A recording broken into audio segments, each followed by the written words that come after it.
ভয়াবহ দাবানলে পুড়ছে ফ্রান্স ও স্পেনের বেশ কিছু অঞ্চল। নিরাপদ আশ্রয়ে সরিয়ে নেওয়া হচ্ছে হাজার হাজার মানুষকে। শুক্রবার ফ্রান্সের দক্ষিণ পশ্চিমাঞ্চলে দাবানল ছড়িয়ে প্রায় 63,000 মানুষকে নিরাপদে সরিয়ে নেওয়া হয়। আটলান্টিক উপকূলের জনপ্রিয় পর্যটন এলাকা ক্যাপ ফেরে পুরোপুরি খালি করবার নির্দেশ দেয় স্থানীয় প্রশাসন। দাবানলে এ পর্যন্ত 10,000 হেক্টরের বেশি বনভূমি পুড়ে গেছে। চায়ের কাপে সমাজ বদলের ঝর্ণা তুলে আগে গোছান নিজেকে। প্রিমিয়ার টাইটানিয়াম আলমিরা, গুছিয়ে ফেলুন জীবনটাকে। ক্ষতিগ্রস্ত হয়েছে অন্তত 80টি বাড়ি, এর মধ্যে সম্পূর্ণ ধ্বংস হয়েছে 50টি।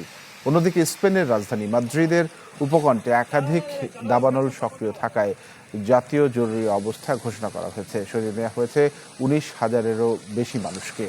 আগুন নিয়ন্ত্রণে কাজ করছে 2,000-এর বেশি দমকল ও জরুরি সেবাকর্মী। দাবানল মোকাবেলায় ইউরোপীয় ইউনিয়নের সহায়তা চেয়েছে এই দুই দেশ।